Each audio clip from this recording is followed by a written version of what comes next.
I thought I'll show you a holiday pudding. I'm going to show you apple walnut bread pudding. Let's begin. Let's take grain sugar and add it into the pan.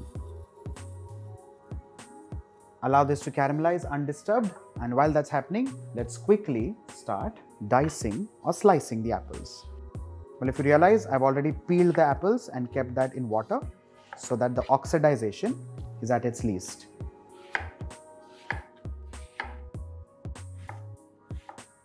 Our apples are cut and ready. Let's look back at the caramel. Let's stir this well. If you see, it's grainy at an end and it's caramelizing already. This is the time when we stir all of this. Let's add in our apples. Ensure at this stage you do not burn yourself or scald yourself with the steam that's jutting out. At this stage, the caramel has reset because of the cold apples, but do not worry, continue cooking. It'll soon start releasing moisture. Time to add in the walnuts and along with this, golden raisins. While the apples are getting caramelized and cooked, let's now move on to making the custard for the pudding. Begin with cornstarch in a cold pan, cold milk, say half a cup, and we ensure that the cornstarch dissolves properly. Once this becomes lump-free, I'm going to add in the remaining milk. Along with this, grain sugar, vanilla essence, and lastly, powdered cinnamon. Turn the flame on and begin whisking.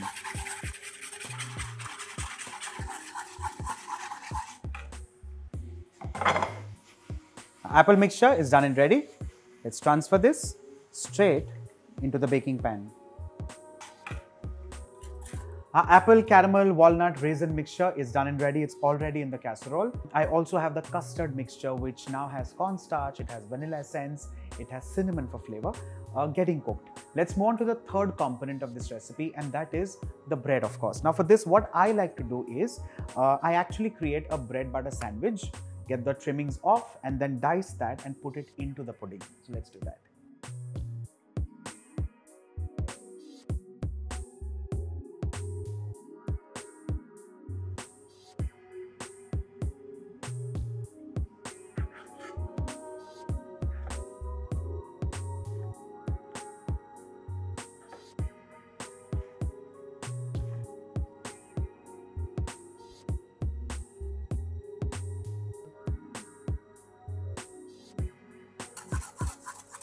Our pudding mixture has also well thickened. If you quickly dip a spoon and check, this is just about perfect.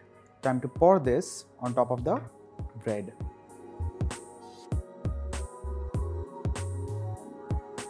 Now once the pudding mixture goes on top of the bread, I like to do two things. One is, personally, I like to push the pieces of bread a little into the pudding mixture for a simple reason, because the angles that are literally jutting out of the pudding become crispier, which is fine.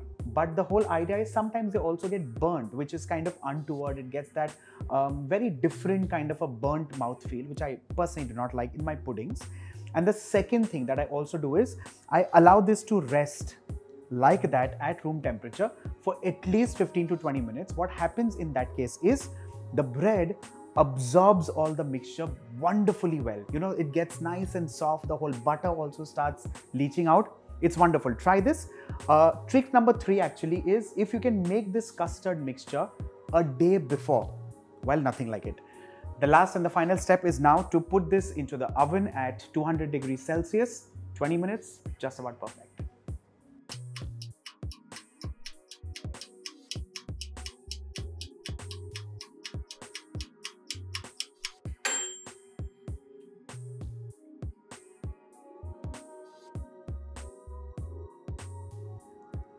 And with this, ladies and gentlemen, apple walnut bread pudding done and ready. At this stage, it's wonderful, caramelly, molten.